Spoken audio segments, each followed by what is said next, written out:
River Warren Falls.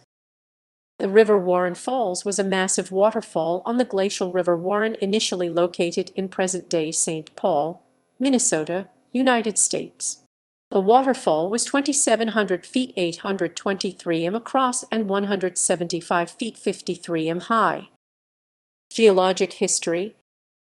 The area now occupied by the Twin Cities of St. Paul and Minneapolis generally consisted of a 155-foot 47 m thick layer of St. Peter sandstone under a 16-foot 5 m thick layer of shale under a 35-foot 11 m thick layer of Platteville limestone. These layers were the result of an Ordovician period, which covered east-central Minnesota 500 million years ago. The hard limestone cap was formed from fossilized shellfish. About 20,000 years ago, the area was covered by the superior lobe of the Laurentide ice sheet, which left the St. Croix moraine on the Twin Cities as it receded. Later, the Grantsburg sublobe of the Des Moines lobe also covered the area. Under these vast layers of ice, tunnel valleys were formed, cutting through the limestone layer with tremendous force to release ice meltwater and glacier effluents. The result was a series of troughs in the limestone, which were filled by glacial till and outwash deposit as the glaciers receded. Sometimes the sediment would be mixed with huge chunks of ice, which would leave voids in the soil or kettles. These kettles created basins for the lakes of the Twin Cities, such as Harriet and Bd-Maka-Ska.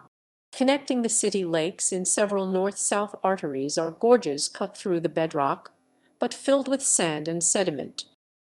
Glacial River Warren. When the Great Glacial River Warren began running 11,700 years ago, it cut a wide valley through central Minnesota, through the glacial till, but on top of the limestone layer.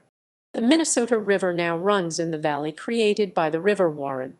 When the river reached present-day St. Paul, the massive volume of water quickly washed out the till, sand, gravel, and sedimentary rock that had filled one of the troughs. The result was the Warren River Falls, plunging 175 feet 53 m into a deep gorge. The turbulence caused by huge volumes of falling water washed out the sandstone underneath the falls, causing the thin limestone layer to break off in chunks.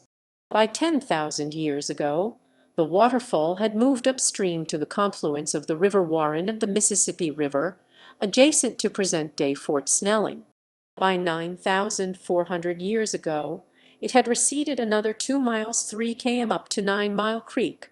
At that point, Lake Agassiz broke through the ice to the north and began draining via the Red River of the north to Hudson Bay. River Warren then ceased to flow, but was succeeded by the much smaller Minnesota River, which drained a smaller watershed. It carried soil and sediment, but with much less energy than its predecessor. It was less able to transport those suspended materials, which precipitated out and left deposits. 80 feet 24 m of this alluvium filled the river valley at Fort Snelling, and 175 feet 53 m were deposited at St. Paul, refilling much of the gorge. The hydrology of the oversized valley was first explained by General G.K. Warren in 1868. He made a detailed survey of the valley in his search for possible transcontinental railroad routes. Posthumously, in appreciation of this work, the glacial river that was the outlet of Lake Agassiz was named River Warren. Minneapolis waterfalls.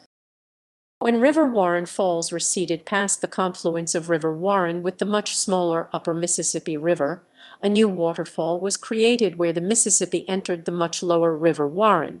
Those new falls receded upstream on the Mississippi, migrating 8 miles 13 km over 9,600 years to where Louis Hennepin first saw it and named St. Anthony Falls in 1680. Due to its value as a power source, this waterfall determined the location of Minneapolis. One branch of the river coming from the west, Minnehaha Creek, receded only a few hundred yards from one of the channels of the Mississippi. Minnehaha Falls remains as a picturesque and informative relic of River Warren Falls, and the limestone over sandstone construction is readily apparent in its small gorge. References